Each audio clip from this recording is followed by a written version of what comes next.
بسم اللہ الرحمن الرحیم اللہم صلی علی محمد وعلی آل محمد وبارک وسلم وصلی علیہ یا صاحب الجمال و یا سید البشر من وجہک المنیر لک نور القمر لا یمکن الثناء کما کان حقہ بعد از خدا بزرگ تو ہی قصہ مختصر نگاہ ولی میں وہ تاثیر دیکھی بدلتی ہزاروں کی تقدیر دیکھی۔ ناظرین کرام، آج ہم اسکالر ٹی وی پر ایک بہت ہی اہم شخصیت ولی کامل، آفتاب ولایت، پیر طریقت، فرید اثر، وحید داہر، پیر محمد سید صبغت اللہ حیدر بخاری نقوی رحمۃ اللہ علیہ، آپ کی زندگی پر نظر ڈالیں گے، آپ کے متعلق گفتگو کریں گے۔ پروگرام میں ہمارے محترم مہمان جامعہ مہریہ کے سینئر اساتذہ کرام تشریف فرما ہیں۔ میں اپنے مہمانان گرامی کا مختصر سا تعارف کرواتا ہوں۔ سب سے پہلے استاذ العلماء، استاذ الاساتذہ حضرت علامہ مولانا حافظ القاری عبدالرشید سیالوی صاحب زیدہ مجدہ، جو کہ ناظم تعلیمات جامعہ مہریہ فقیر والی، جو تقریباً 55 سال سے زائد عرصہ سے وہاں کے ناظم ہیں اور جامعہ مہریہ میں اور آستانہ عالیہ مہریہ امیریہ سے منسلک ہیں اور تدریس اور نظامت کے فرائض سر انجام دے رہے ہیں۔ السلام علیکم ورحمۃ اللہ وبرکاتہ۔ وعلیکم السلام ورحمۃ اللہ وبرکاتہ۔ استاذ محترم، آپ ہمارے پروگرام میں تشریف لائے، ہم آپ کو خوش آمدید کہتے ہیں۔ اور ہمارے دوسرے مہمان زینت العلماء، فخر العلماء، حضرت علامہ مولانا مفتی اختر حسین نوی صاحب دامت برکاتہم القدسیہ تشریف لائے، جو کہ جامعہ مہریہ سے تقریباً 47 سال سے آپ جامعہ مہریہ سے منسلک ہیں۔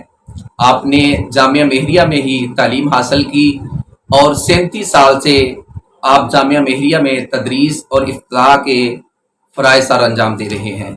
استاذ محترم، السلام علیکم ورحمۃ اللہ وبرکاتہ۔ وعلیکم السلام۔ آپ ہمارے پروگرام اسکالر ٹی وی میں تشریف لائے، ہم آپ کو دل کی اتھاہ گہرائیوں سے خوش آمدید کہتے ہیں۔ تو ناظرین کرام، ہم اپنے استاذ محترم سے چند سوالات پوچھیں گے۔ سب سے پہلے میں اپنے استاذ محترم قبلہ اختر نوی صاحب سے سوال پوچھنا چاہتا ہوں۔ حضور، آپ بتائیے کہ پیر سید محمد صبغت اللہ شاہ صاحب کی زندگی کا آپ تعارف کروائیے اور ان کے متعلق آپ بیان کیجیے۔ بسم اللہ الرحمن الرحیم۔ پہلے تو میں اسکالر ٹی وی والوں کا مشکور ہوں کہ جناب نے مجھے ایک بہت بڑی شخصیت کے بارے میں گفتگو اور ان سے عقیدت کے اظہار کا موقع فراہم کیا۔ جناب ان شخصیات سے تھے کہ جن کے بارے میں حدیث پاک میں آتا ہے کہ ذکر الصالحین تنزل الرحمہ، ایسے لوگوں کا ذکر کرنا اللہ کی رحمت کی برسات ہو جاتی ہے۔ اور ایک حدیث شریف میں ہے ان لوگوں کے بارے میں کہ ذکر الصالحین کفارہ، کہ ان لوگوں کا ذکر کرنا بندے کے گناہوں کا کفارہ بن جاتا ہے۔ اسی کے پیش نظر میں کچھ جناب کی شخصیت جو تھی، بہت بڑی شخصیت تھی، چند لفظوں میں اگر میں بیان کروں تو میں نے جناب کے ساتھ کم و بیش 41 سال کا عرصہ گزارا اور میں نے جناب کو خلاف سنت کرتے ہوئے نہیں دیکھا۔ اور آپ کو اگر بحثیت دیکھا جائے استاد تو بہت کامل اور بہترین استاد تھے۔ پڑھانے کا انداز ایک مختلف تھا، پڑھنے والے طلباء کے دلوں میں بات اتر جایا کرتی تھی، دماغ میں اتر جایا کرتی تھی جب جناب بات کرتے تھے۔ اور اگر ان کو بحثیت پیر دیکھا جائے تو کمال کے پیر تھے، مریدین سے انتہائی شفقت سی اور لوگوں کی بہت بڑی اصلاح کرنا بھی ان کی طبیعت میں تھا۔ لیکن اگر ان کو بحثیت ایک مدرسہ کے ناظم اور محتمم کی حیثیت سے دیکھا جائے تو پھر بھی جناب کمال کی شخصیت تھے۔ جناب کے اگر دیکھا جائے شخصیت کو ہر لحاظ سے کامل تھی، اس میں کوئی کمی نظر نہیں آتی تھی۔ اور جناب مخلوق خدا سے بڑا پیار کرنے والے، نیلم کا بڑا تو کہ اس طرح کہہ لیجئے کہ علم کو پھیلانا اور طلباء کو علم کی رغبت دینا اور مریدین میں علم کا شوق بھرنا ان کا ایک بہت بڑا کام تھا۔ سبحان اللہ. تو ناظرین کرام، ہمارے استاد محترم مفتی اختر نبی صاحب پیر و مرشد پیر سید محمد صبغت اللہ شاہ صاحب رحمۃ اللہ علیہ آپ کا تعارف کروا رہے تھے، اور اب میں اپنے استاد محترم قبلہ عبدالرشید صاحب سے سوال کروں گا. استاد محترم، آپ بتائیں کہ سلسلہ چشتیہ میں آپ کی بیعت کس سے ہے؟ یہ بیعت کا کون سا دور بنتا ہے؟ بسم اللہ الرحمن الرحیم. جناب نے جو سوال کیا ہے، حضرت فرید اثر وحید دہر قبلہ حضور پیر سید محمد صبغت اللہ حیدر شاہ صاحب بخاری نقوی رحمۃ اللہ تعالی علیہ، آپ نے جو دین کی خدمت کی اور اپنے جو روحانی فیض لوگوں تک پہنچایا ہے، اس فیض کا منبع جہاں سے آپ نے حاصل کیا تو وہ آپ کے والد گرامی تھے. آپ کے والد گرامی سید احمد حسین شاہ صاحب رحمۃ اللہ تعالی علیہ، جنہوں نے ایک تو اس گاؤں میں آ کر 105 سال میں آ کر ڈیرا لگایا، اور یہاں پھر فیض کا ایک چشمہ تو کہیں تو کم ہے، فیض کا ایک دریا بہنے لگا، جس میں ظاہری علوم بھی پڑھائے جاتے تھے. اور سب سے پہلے حفظ کی کتابیں جو ہیں، حفظ کی کلاس سے شروع ہوئی، اور پھر اس کے بعد اللہ تعالیٰ کے فضل سے قبلہ سید احمد حسین شاہ صاحب جو تھے، ان کو تعلیم کے ساتھ شعبہ کتب کے ساتھ جنون کی حد تک شغف تھا. اور جب انہوں نے یہ شعبہ جب شروع ہوا تو شاہ صاحب اتنے خوش تھے، ہرون آباد سائیکل پہ گئے یہاں سے اتنا لمبا سفر کر کے، اور بڑے خوش تھے آج ہمارے مدرسے میں کریمہ جو ہے وہ شروع کیا جائے گا.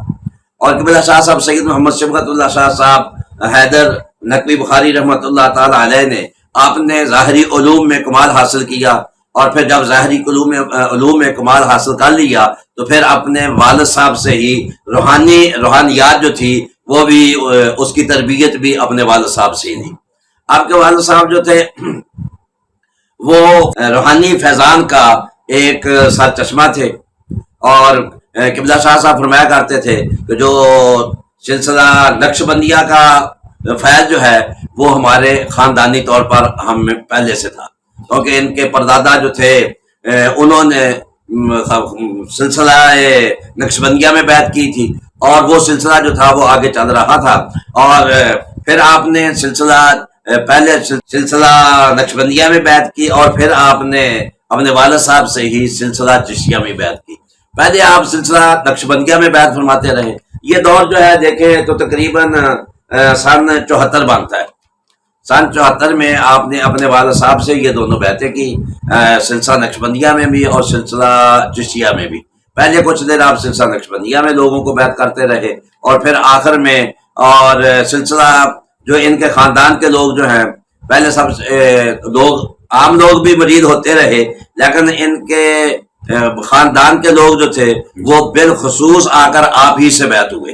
اور یہ بڑے کمال کی بات ہے کہ عموماً جو خاندان والے ہوتے ہیں وہ ذرا میں گوئیاں کرتے ہیں، لیکن ان پر اللہ کا ایسا کرم، ایسا فضل تھا کہ خاندان والے لوگ جو تھے انہوں نے انہی کو پسند کیا، اور انہی سے آ کر وہ بیعت ہوئے، صرف بیعت حاصل کیا.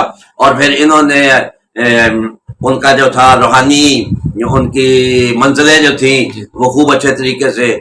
تو قبلہ شاہ صاحب سید محمد صبغت اللہ شاہ صاحب رحمۃ اللہ علیہ کا دور جو ہے یہ تقریباً سن 74 بنتا ہے. اس میں آپ نے سلسلہ چشتیہ میں بھی اور سلسلہ نقش بندیہ میں بھی بیعت فرمائی، اور کثیر لوگوں کو اس سے فیض یاب. استاد محترم، آپ بتائیں کہ آپ کی اپنے پیر خانے سے عشق و محبت کیسا تھا؟ اپنے پیر خانے سے کس طرح عشق اور محبت فرماتے تھے؟ پیر محمد صبغت اللہ حیدر بخاری نقوی جناب نبی مکرم صلی اللہ علیہ وسلم کا ایک پورا اسوہ حسنہ پہ چلنے والے تھے، اور ہم نے ان کو دیکھا ہے اپنی آنکھوں سے. پیر خانہ کے بارے میں جب بات آتی تو اپنی آنکھوں کو اور سر کو جھکا لیا کرتے. اور جناب کا ایسے تھا کہ پہلی تو بات یہ تھی کہ ادب و احترام جناب نے اتنا لوگوں کو سکھایا ہے. ایک دن لائبریری میں گیا تو جناب نے کتاب کی دوسری جانب کلین کے نیچے فرش تھا، اس پہ بیٹھے ہوئے جو مسلح تھا، جو بیٹھنے کی جگہ تھی ادھر نہیں بیٹھے تھے. میں نے دیکھا کہ ادھر نیچے بیٹھے ہوئے ہیں عام فرش پہ. میں نے پوچھا کہ جناب آج ادھر بیٹھے ہیں؟ فرمانے لگے میں نے کتاب کھولی تھی تو کتاب ذرا رکھنے والے نے رکھ دی الٹی، تو الٹی کھلی، پھر میں نے سوچا کتاب کو نہیں، سیدھا خود ہی سیدھا ہو کے بیٹھ جانا چاہیے۔ جس آدمی میں کتاب کا اتنا احترام تھا تو جس سے انہوں نے کتاب کو سیکھا ہوگا، جس سے علم لیا ہوگا، اس کا پھر دیکھ لیں کتنا بڑا ان کے دل میں محبت ہوگی۔ کب میں اکثر اوقات دیکھتا کہ جناب کی آنکھوں میں آنسو آ جایا کرتے تھے۔ آپ حدیث پاک پڑھا رہے تھے جو ہے سیاستہ کی کتابوں میں ان سے پڑھ رہا تھا، تو جناب جو تھے نا پڑھاتے ہوئے، جو آگے کہ مدینہ کی آب و ہوا انہیں، وہ قبیلہ اکل اور مزن کے کچھ لوگ آئے تھے جن کو دودھ اور پیشاب پینے کے لیے نبی پاک صلی اللہ علیہ وسلم نے بھیج دیا تھا، جو انہوں نے کرتوتیں کی وہ تمام کے سامنے آئے، لیکن وہاں آیا کہ مدینہ کی آب و ہوا انہیں راس نہ آئی۔ جب میں نے بچپنے میں یہ ترجمہ کیا تو جناب کی آنکھوں میں آنسو آ گئے، فرمانے لگے نہیں ایسے نہیں بیٹے، ترجمہ کرتے یہ ہے کہ مدینہ کی آب و ہوا نے انہیں قبول ہی نہ کیا جی۔ تو جو جناب میں یہ ادب و احترام تھا، پھر پیر خانہ کا احترام تو جناب میں کمال کا تھا۔ حاضری جناب کو دیتے ہوئے کچھ مزارات پہ دیکھا ہے، ایسے حاضری دیتے تھے جیسے کسی شخصیت کی زندگی میں اس کے سامنے جایا جاتا ہے جی۔ وہ اپنے والد صاحب کے مزار پہ 5 دفعہ دن میں جایا کرتے تھے ہر نماز کے بعد، اور ہاتھ باندھے ہوئے ہوتے تھے اور اسی طرح جاتے تھے جیسے ان کی زندگی میں ان کے پاس جائے گا، کیونکہ جناب کے والد کے ساتھ ساتھ ان کا پیری مریدی کا رشتہ بھی تھا ان سے۔ ماشاءاللہ، جیسے علامہ صاحب فرما رہے ہیں کہ ان کی زندگی میں یہ دیکھا گیا کہ ان کا جو انکساری تھی، عاجزی تھی ان کی طبیعت میں، کہ وہ اپنے والد صاحب کے مزار شریف کی خود جو تھے نا وہ صفائی کیا کرتے تھے، اور یہ چیز ان کی نہایت انکساری کو بھی اور عاجزی کو بھی ظاہر کرتی ہے، اور اس کے ساتھ ساتھ یہ بھی بتاتی ہے کہ ان کو اپنے والد محترم اور مرشد محترم سے کتنی محبت تھی اور کتنا ان کو آپ سے پیار تھا، عقیدت تھی۔ سبحان اللہ۔ استاذ محترم، کیا آپ تدریس فرماتے تھے؟ جناب اپنے باوجود مشاغل بہت زیادہ ہونے کے مریدین کی کثرت رہتی تھی، بڑے بڑے لوگ آیا کرتے تھے جناب کے سامنے، ہم وقت رش لگا رہتا تھا، اس کے باوجود بھی اس دور میں جناب بخاری شریف اور قرآن پاک کا ترجمہ خود پڑھایا کرتے تھے، اور جس وقت ان کے والد گرامی، ان کے پیر و مرشد ظاہری حیات میں تھے، اس وقت تمام اسباق خود آپ پڑھایا کرتے تھے، اور ہم نے دیکھا ہے، ہم نے ان سے فقہ کی کتابیں پڑھی، اور لیکن پڑھانے کا انہیں شوق ایسا تھا۔ ایک دفعہ ہم نے مروڑ جانا تھا شاہ صاحب کے ساتھ ہے، تو بیٹھے فقیر والی سے، تو جناب نے مختصر معنی مجھے پڑھانی شروع کر دی، اور جاتے ہوئے پڑھاتے رہے۔ پھر جب وہ ختم ہوا، سبق ختم ہوا، تو جناب نے کتاب تو ساتھ ہی ہمارے آپ نے شرح جامی شروع کروا دی، اور تقریباً 97 297 HB ہے غالباً، یہ آنکڑا جسے کہتے ہیں، اس گاؤں میں جانا تھا، وہاں تک جاتے ہوئے جناب نے دونوں سبق پڑھا دیے جی۔ پڑھانے کا اتنا شوق تھا، بہت بہت شروع کے حوالے دیا کرتے تھے، اور جب پڑھاتے تھے تو یوں ہوتا تھا کہ طالب علم پوری طرح مگن ہو جاتا تھا، ایسے انداز میں پڑھاتے تھے، اور جناب کی جو پڑھانے کا انداز تھا وہ طالب علم کے دل میں اتر جایا کرتا تھا۔ آپ کا تبلیغی انداز کیسا تھا؟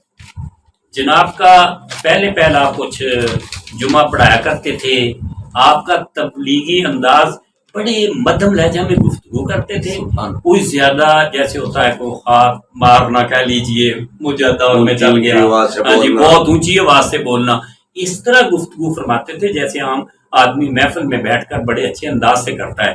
میں نے جناب کی ایک تقریب سنی تھی توبہ کے موضوع پہ، تو میں نے جب مسجد میں نظر ڈالی، مسجد بھری ہوئی تھی، اور باقی بوڑھے آدمی تو ایک طرف، جو نوجوان تھے نا ان کی آنکھوں میں بھی آنسو جاری تھے۔ جناب کا اتنا اچھا انداز تھا، ہر آدمی اس طرح دقت امیز ایک اس کی طبیعت ہو جاتی تھی جناب کی گفتگو سن کر، اور آپ کا جب ایسے محفل میں بھی سمجھانے کا انداز بہت اچھا تھا۔ ایک آدمی آ گیا، کہنے لگا حضور میرے لیے دعا کیجئے۔ جناب نے فرمایا دعا تو میں کر دیتا ہوں، کہیں آپ کوئی سود کا کاروبار تو نہیں کرتے، کوئی بینک سے قرض وغیرہ؟ کہنے لگا جی وہ لیا ہوا ہے، آپ دعا کر دیں بس کر دیں گے۔ آپ نے فرمایا آپ کی اللہ کے ساتھ جنگ ہے تو میں کون ہوں تیرے لیے دعا کرنے والا، پہلے اس کو صاف کرو اپنے کھاتا کو، پھر میرے پاس دعا کرنے کے لیے آنا۔ اسی انداز میں وہ سمجھا دیا کرتے۔ استاد محترم، آپ کے توکل کے بارے میں فرمائیے۔ آپ کے توکل کے بارے میں یہ ہے کہ جیسے کہ قرآن مجید نے فرمایا ہے کہ توکل کرنے والے اللہ پر ہی توکل کرتے ہیں، اور یہ تمام صوفیہ کرام کا طرہ امتیاز رہا ہے کہ وہ تمام لوگوں سے تمام لوگوں سے بڑھ کر وہ اللہ پر توکل کرنے والے تھے. اور پھر بزرگان دین کی توکل کی باتیں جو ہیں وہ بہت سے واقعات ہیں، بہت باتیں ہیں ان کی توکل کی. انہوں نے ایسے توکل کیا، ایسے توکل کیا. ہر اللہ کے ولی کا ایک اپنا مقام ہے اور توکل میں بھی اس کا ایک اپنا مقام ہے. لیکن آپ کا مقام جو ہے وہ نرالا ہی ہے. آپ کا اللہ تعالیٰ پر جو توکل تھا وہ بہت ہی نرالا، بہت ہی عجیب تھا. بلکہ اس حد تک کہ آپ مدرسہ میں جس مدرسہ میں پڑھاتے تھے جامعہ ملیہ میں، اس مدرسے کے لیے کوئی سفیر مقرر نہیں کیا. کوئی کبھی کہیں جا کر جو ہے نا مدرسے کے لیے کوئی آدمی نہیں بھیجا، چندہ وغیرہ کوئی اشتہار نہیں دیا، کوئی چندہ وغیرہ کرنے کے لیے کوئی آدمی نہیں بھیجا. بلکہ آپ صرف یہی کہتے تھے کہ جو طالب علم آئے گا نا، تو ان کے بزرگ بھی یہی فرمایا کرتے تھے. خود ان کے آگے بزرگ جیسے سید احمد حسین شاہ صاحب رحمۃ اللہ تعالیٰ علیہ، وہ فرمایا کرتے تھے کہ یہ پیر صاحب یہی فرمایا کرتے تھے کہ جب طالب علم آئے گا نا تو اس کا رزق خود اس کے ساتھ آ جائے گا. جیسے جب مہمان آتا ہے نا تو مہمان کا رزق جو ہے خود اس کے ساتھ آ جاتا ہے، ایسے ہی جب طالب علم آئے گا تو اس کے ساتھ اس کا جو ہے رزق وہ بھی ساتھ آ جائے گا. تو جو اللہ پر توکل کرنے والے ہوتے ہیں، ہاں جی، اور اللہ نے فرمایا بھی یہی توکل، اللہ پر توکل کرنے والے اللہ پر ہی توکل کرتے ہیں اور اللہ تعالیٰ ہی ان کے کاموں میں برکتیں دیتا ہے. استاذ محترم، آپ فرمائیے گا کہ ولی جو ہوتا ہے وہ اپنا تو تزکیہ نفس کرتا ہے، لیکن جو اس کے مریدین ہوتے ہیں اس کا بھی وہ تزکیہ نفس کرتا ہے. پیر سید محمد صبغت اللہ حیدر بخاری رحمۃ اللہ علیہ نے اپنے جو مریدین تھے ان کا تزکیہ نفس کس طرح کیا؟ میں ایک بات پہلے کر دیتا ہوں کہ نبی مکرم صلی اللہ علیہ وسلم کی ذات گرامی نے فرمایا تھا، انا میرات جمال الحق، لوگوں میں اپنے رب کے حسن و جمال کا آئینہ ہوں. یعنی اپنے حسن و جمال کا آئینہ ہوں. کہیں فرمایا کہ من رعانی فقد رأى الحق، جس نے مجھے دیکھا، بعد ترجمہ کروں اس نے رب کے انوار و تجلیات کو دیکھا. تو اس طرح تھی، اس کی مثال پیش کر دیتا ہوں کہ جیسے ایک آئینہ اس کو سورج کے سامنے رکھ دو تو وہ سورج اس میں نظر آتا ہے. اگر اس شیشے کے سامنے آپ 10 شیشے اور رکھ دیں تو ان تمام کی ڈائریکشن صحیح ہو، شیشہ جو ہے وہ صاف ستھرا ہو، تو ان 10 میں بھی اس کی چمک نظر آتی ہے. یہ اولیاء کرام پہلے تو اپنے دل والے آئینے کو اپنے آنکھوں سے پانی سے صاف کرتے ہیں، پھر اس کی ڈائریکشن جو ہے یہ مدینہ شریف کی طرف لگا دیتے ہیں. جو ان کے مریدین آتے ہیں ان کی اصلاح کرتے ہوئے ان کے دل کے آئینے کو یہ اپنے دل والے آئینے کی طرف متوجہ کر لیتے ہیں. تو جو چمک ہوتی ہے نا وہ اوپر، جب وہ پہلے نبوت والے آئینے میں آتی ہے تو انہوں نے اپنے دل نبوت والے آئینے کی طرف سمت لگائی ہوتی ہے، اس میں چمک آ جاتی ہے. جب یہ اپنے مریدین کے دلوں کے آئینے کو صاف کر کے اپنی طرف لگاتے ہیں نا تو پھر وہ چمک جو ہے مریدین کے سینوں میں بھی آ جاتی ہے اور اسی چمک سے ان کے سینے جو ہیں وہ صاف ہو جاتے ہیں. اس لیے سرکار گولڈا نے کہا تھا نا، اس صورت کو میں جان آنکھوں یا جانے جہان آنکھوں، سچ آنکھوں سچ آنکھاں تے رب دی شان آنکھاں، جس شان تو شانہ سب بڑیاں. دراصل وہ آئینہ جو ہوتا ہے وہ آئینہ نبوت والا ہوتا ہے اور یہ اپنے مریدین کو اسی طرح دین کی طرف. پہلے تو یہ ایک بات میں کہہ دوں کہ یہ دیکھتے نہیں کہ یہ کیا کرتا کیا ہے. جیسے ہم کچھ ہو جاتا ہے یہ ایسے کرتا ہے یہ ویسے، ایسے نہیں دیکھتے. جو آتا ہے جن عملوں میں آتا ہے اس کو اپنے سینے سے لگاتے ہیں، اپنی محبت دیتے ہیں. اپنی محبت دینے کے بعد پھر دین کی محبت دے کر نبی مکرم صلی اللہ علیہ وسلم کے اسوہ حسنہ کو دے کر ان کے سینوں کو صاف اور پاک کر کے پاکیزہ کر دیتے ہیں. جب پھر اللہ نبی پاک صلی اللہ علیہ وسلم کے ہاتھوں کو کہتا ہے ید اللہ فوق ایدیہم، پھر اولیاء کرام کے ہاتھوں کو بھی اللہ فرماتا ہے یہ میرے ہاتھ ہیں جن سے یہ پکڑتے ہیں، یہ میرے کان ہیں جن سے یہ سنتے ہیں. جی پھر ان میں وہ طاقت آ جاتی ہے اولیاء میں کہ جو آنکھ جھپکنے سے پہلے بلقیس کا تخت لے آتے ہیں اور مریدین کو اس کی طرف متوجہ کرنے کے بعد پھر ان کے سینہ کو صاف کر دیتے ہیں. پہلے اپنی محبت دیتے ہیں، اپنی محبت میں رکھنے کے بعد پھر اس ویسنا دے کر. استاد محترم، ہم پیر سید محمد صبغت اللہ حیدر بخاری رحمۃ اللہ علیہ آپ کی زندگی کے معمولات کے بارے میں گفتگو کر رہے ہیں، تو میں آپ سے پوچھنا چاہتا ہوں کہ آپ کو مطالعہ کا کتنا شوق تھا؟ جناب کو مطالعہ کا اتنا شوق تھا کہ سارا دن اپنے مریدین کے ساتھ ان کی بات سنتے. لیکن ایک بات یہاں بھی بڑی قابل غور ہے، جو لوگ جانتے ہیں نا وہ اس بات کی تصدیق کریں گے کہ جناب سارا دن چارپائی کے اوپر پاؤں کر کے نہیں بیٹھتے تھے، اپنے قدموں کو نیچے رکھ کے بیٹھتے تھے اور مریدین کی بات سنتے رہتے تھے، اور جس کے سے بات کرتے تھے عمومی طور پر اسی کو سنائی دیتی تھی، دوسروں کو سنائی بھی نہیں دیتی تھی۔ تو جناب کا معمولات شریف، یا آپ کا یہی سوال آپ نے کیا ہے نا؟ جی ہاں جی، آپ کا پڑھنا جو مطالعہ کا وقت تھا، یقین کرنا ہم نے اپنی آنکھوں سے دیکھا ہے، صبح کی نماز پڑھتے اور وہاں ہی مسجد کے ایک کونا میں بیٹھ جاتے، جیسے کہ حدیث شریف میں آتا ہے کہ جو مسجد سے سورج طلوع ہونے کے بعد نکلتا ہے اس کے لیے بہت بڑا ثواب ہے، ترمذی شریف کی حدیث پاک کا۔ تو جناب مسجد کے کونے میں بیٹھ جایا کرتے، قرآن پاک کی تلاوت کرتے، تفسیر پڑھتے، پھر باہر آتے، وضو فرماتے، غسل فرماتے اور حدیث پاک کا مطالعہ کرتے۔ بڑی سے بڑی مجبوری کے دن بھی جناب اپنے معمولات میں فرق نہیں آنے دیا کرتے تھے، کیونکہ وہ محمود غزنوی گئے تھے نا جی خواجہ ابوالحسن خرقانی کے پاس، تو انہیں رات کے وقت گیا تو انہوں نے کہا میں نے خواجہ صاحب کو ملنا ہے، تو جو دروازے پہ بیٹھے ہوئے تھے نا خادم، انہوں نے کہا کہ یہ اس وقت نہیں ملتے۔ اس نے کہا تمہیں پتہ نہیں ہے کہ میں وقت کا بادشاہ محمود غزنوی ہوں؟ لیکن جس وقت اس نے یہ بات کی اس نے کہا جائیے آپ کہاں کے بادشاہ ہیں، میں نے تو یہاں بیٹھنے والے کو اپنا بادشاہ مانا ہوا ہے، لیکن باقی بادشاہیوں کو میں اپنی میں نہیں جانتا کسی اور اور کہنے لگے کہ انہوں نے یہ وقت جو ہوتا ہے نا رات، یہ اپنے خالق کو اور دن دیا ہوتا ہے مخلوق کو۔ ہاں تو جناب کا بھی یہی معمول تھا، رات گئے تک جناب مطالعہ فرماتے، بعد میں آپ وضو فرماتے، اور سونے کے وقت بھی آپ کے چارپائی کے پاس کہہ لیجیے مصلی ہوا کرتا تھا، اور جس کام کو جناب نے شروع کر دیا نا پھر ہم نے ان کو چھوڑتے ہوئے نہیں۔ سعدی محترم، آپ نے تقریباً 47 سال سے زائد کا عرصہ پیر سید محمد صبغت اللہ حیدر بخاری رحمۃ اللہ علیہ آپ کے ساتھ گزارا ہے۔ میں آپ سے پوچھنا چاہتا ہوں کہ آپ کی کرامات میں سے چند کرامات آپ بیان فرمائیے۔ میں ایک دو باتیں ہوتی ہیں جو آدمی کو ذرا، یہ کرامات جو ہوتی ہے نا یہ ذرا مخلوق کے لیے ہلا دینے والی بات ہوتی ہے، دین کی طرف مائل کر دینے والی بات ہوتی ہے۔ تو جناب کی ایک بات میں پہلے عرض کر دیتا ہوں کہ یہاں میں بڑے حال میں بیٹھا ہوا ایک دن مطالعہ کر رہا تھا حدیث شریف کا، تو ایک آدمی آ گیا، نوجوان تھا، میرے پاس بیٹھ گیا، بات بڑی دلچسپ کرے، میں نے کتاب بند کی، اس کے بات کرنے لگا۔ بات کرتے کرتے میں نے اس سے پوچھا بھائی آپ کہاں سے آئے ہیں؟ کہنے لگا میں فلاں شہر کا ڈی ایس پی ہوں۔ پوچھا بھی کیسے آئے ہو؟ کہنے لگا آج سے 10 دن پہلے میں آیا تھا، کیونکہ مجھے کوئی خاندانی پریشانی تھی بہت زیادہ، تو میں نے لوگوں سے پوچھا کہ اس علاقہ میں کوئی آدمی ہو، سب نے یک زبان کہا کہ 105 چک میں چلا جائیے۔ پھر میں نے پوچھا، لوگوں نے یہی جواب دیا۔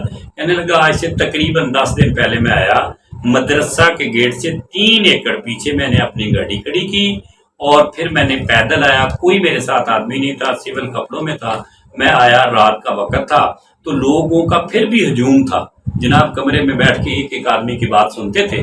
جب میں سیدھا آیا، پولیس والا ذہن تھا، میں سیدھا جا کے نا جناب کے سامنے بیٹھ گیا، بات شروع کی تو جناب نے میرے کندھے پہ ہاتھ رکھا، فرمانے لگے بھائی میاں یہ لوگ جو غریب بیٹھے ہیں، ہم ان کی بات پہلے نہ سن لیں، پتہ نہیں ان کے پاس کوئی سواری ہے یا نہیں ہے، آپ کے پاس تو گاڑی ہے، وہ 3 ایکڑ پیچھے کھڑی ہے۔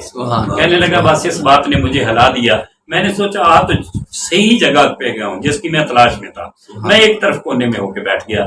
جب میری باری آئی، آپ نے تمام لوگوں کی بات سن لی، میں قریب ہوا نا تو جناب فرمانے لگے بیٹے تم بات نہ سناؤ، میں آپ کے لیے دعا کر دیتا ہوں، لیکن میری 2 شرطیں ہوں گی، ایک آپ نے 5 وقت نماز پڑھنی ہے، اور جناب کا یہ معمول شریف بھی تھا، جس کو وظیفہ فرماتے ہیں، جس کو دعا دیتے ہیں، نماز کی تلقین فرماتے ہیں۔ فرمانے لگے ایک تو آپ نے 5 وقت نماز پڑھنی ہے، دوسری بیٹے آپ نے کسی سے رشوت نہیں لینی، تو میں دعا کر دیتا ہوں۔ آخر ہاتھ اٹھائے، مختصر سی دعا کی، تو جب میں خاموش ہو گیا، فرمانے لگے بیٹے بتا ہی دو، کہیں نہ کہ میری بات نہ سنی۔ پھر میں نے اپنی بات جو تھی نا وہ سنائی۔ تو جس مقصد کے لیے میں آیا تھا، وہ خاندانی پریشانی تھی، میں دعا کرا کے تیسرے دن گھر گیا تو وہ میری مشکل اور وہ پریشانی جو تھی وہ اللہ نے حل کر۔ آج میں صرف شکریہ کے لیے، اور جیسے ہمیں پڑھتے ہیں نا اتقوا فراست المومن فإنہ ینظر بنور اللہ، مومن کی فراست سے ڈر کر رہا کرو، یہ آنکھوں سے نہیں دل کے نور سے دیکھتے ہیں۔ بڑی دور کی بات ہے، ادھر کوئی ہرون آباد سے اوپر گاؤں تھا، کچھ لوگ ملنے کے لیے آئے، زیارت کے لیے آئے۔ ویسے میں ایک بات بھی کہہ دوں، ایک حدیث شریف میں ہے کہ جب آدمی کسی کامل کی، کسی بے شک وہ عزیز ہو، رشتہ دار ہو، زیارت کے لیے چلتا ہے نا، اللہ کی ذات اس کے ساتھ 70,000 فرشتہ لگا دیتے ہیں جو اس کی مغفرت کی دعا کرتے آتے ہیں رستہ میں۔ یہ حدیث شریف کے الفاظ ہیں مشکات شریف میں۔ تو جب وہ آئے نا کچھ لوگ، ایک آدمی ان کے ساتھ کچھ دوسرے عقائد والوں کی جو ایک نظر دیکھ لیتا اس کی اصلاح ہو جایا کرتی تھی، وہ دوسرے ذہن کا آدمی تھا۔ وہ کہنے لگا میں نہیں کسی پیر کو مانتا، میں اس کو مانتا ہوں جس میں 2 شرطیں ہوں گی۔ اس کے جو تھے نا عزیز، انہوں نے کہا آئیے، وہ آ گیا۔ میں بھی اتفاق سے ایک فتویٰ دکھانے کے لیے نا جناب کی بارگاہ میں بیٹھا تھا۔ وہ آیا، سرہانے والی چارپائی پہ بیٹھ گیا، سر پہ کپڑا بھی نہیں تھا، داڑھی شریف ٹھیک تھی۔ دوسرے جو تھے وہ ذرا نیچے بوڑھے بڑے ہوتے ہیں نا جیسے، ان پہ بیٹھ گئے۔ کچھ دیر آپ نے فتویٰ دیکھا، دیکھنے کے بعد آپ نے نظر اٹھائی۔ اگر میں کہوں تو وہ نظر جو چور پہ پڑے تو کتب بنا دیتی ہے نا، تو جناب نے اس طرح نظر اٹھا کے اس کی طرف دیکھا تو وہ آدمی اس طرح ہو گیا کہ جیسے آدمی کہتے ہیں پانی پانی ہو جانا، نیچے اتر آیا، پاؤں پہ ہاتھ رکھ کے کہنے لگا حضور میں نا آپ کا بیعت ہونے کے لیے آیا تھا، مجھے مرید کر لو۔ جناب مسکرا کے کندھے سے پکڑ کے کہنے لگے تو نے تو اس کے بیعت ہونا ہے کہ جس میں 2 شرطیں ہوں، مجھ میں تو کوئی بھی نہیں ہے جی، میری نظروں کے سامنے وہ بیعت ہو کے گیا۔ سبحان اللہ، سبحان اللہ۔ استاد محترم، آپ بتلائیے گا کہ آپ علماء کرام اور طلباء سے کتنی محبت پیار فرماتے تھے؟ دیکھیے جی، علماء کرام کی خود اللہ تبارک و تعالیٰ نے تعریف فرمائی ہے، انما یخشی اللہ من عبادہ العلماء، اور نبی پاک صلی اللہ تعالیٰ علیہ وسلم نے ان لوگوں کو اپنا وارث کہا ہے، لہٰذا ایسا رہا علماء کی بڑی شان ہے۔ لیکن علماء میں بھی یہ خوب یاد رکھیے، ان میں 2 گروہ، 2 طبقے ہیں، ایک ہیں علماء حق اور ایک ہیں علماء سو۔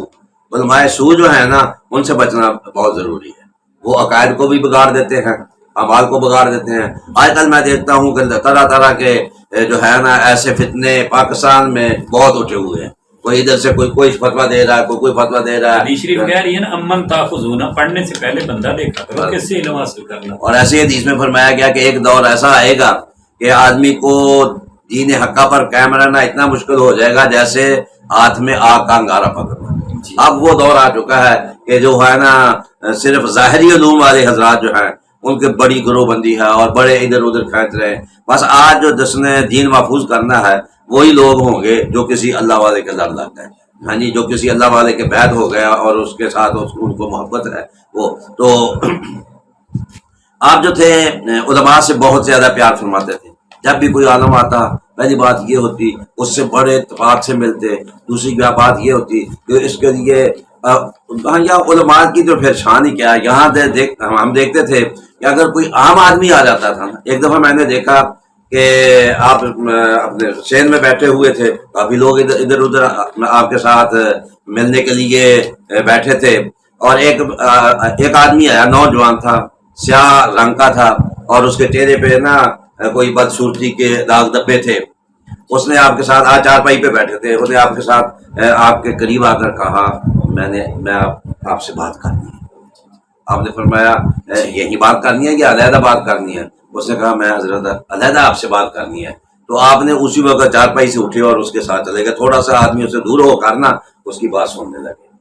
تو میں نے اس بات کو دیکھ کر میں حیران رہ گیا کہ یہ اللہ والے جو ہوتے ہیں خود یہ ان کا طریقہ ہوتا ہے، مطلب اتنے آدمیوں کو اس کو جو بھی ترجیح دی ہے یہی جانتے ہیں کہ یہ رنگ کا بھی ایسا ہے ایسا، لیکن اس کی آتے ہی اس نے کہا میں نے علیحدہ بات کرنی ہے، تو آپ اس کے بعد سننے، یعنی یہاں جو آدمی آ جاتا تھا نا وہ کوئی بھی ہوتا، کون بھی ہوتا، جو بھی ہوتا نا، اس کے ساتھ بہت پیار کیا جاتا، بہت محبت کی جاتی، بہت اس کے ساتھ سلوک کیا جاتا، اور علماء کی تو پہچان فرماتی ہے الخلق عیال اللہ، کہ مخلوق جو ہے یہ اللہ کے پروردہ ہوتے ہیں، جو ان کی طرف احسان کرے اللہ اس کی طرف بھی احسان کر دیتا ہے، جو ان سے پیار کرے اللہ اس سے پیار کرتا ہے۔ استاد محترم فرمائیے گا کہ آپ طلباء کے ساتھ کتنی محبت فرماتے تھے، کس طرح ان کے ساتھ پیش آتے؟ طلباء کی بہت اصلاح فرمایا کرتے تھے، فرماتے تھے کہ تم نبی پاک صلی اللہ علیہ وسلم کے دین کے مہمان ہو، تو بچوں کے ساتھ، چھوٹوں کے ساتھ بہت زیادہ پیار کرتے تھے۔ عمومی بار کوئی بچے غریب ہوتے ہیں نا، تو جناب کی ایک طبیعت تھی کہ اگر کسی کو کپڑے دیتے تو جب جمعرات چھٹی جاتا نا تو اس وقت دیا کرتے تھے کہ تاکہ ہفتے کے دن پہن کے آ جائے، اس کی عزت نفس نہ خراب۔ اور بچوں کو میں نے خود دیکھا جو قرآن پاک پڑھتے تھے، بجلی نہ تھی، یہ دور نہ تھا اس وقت بجلی کا، تو جناب کئی دفعہ نفافل پڑھتے رہتے مغرب کے بعد،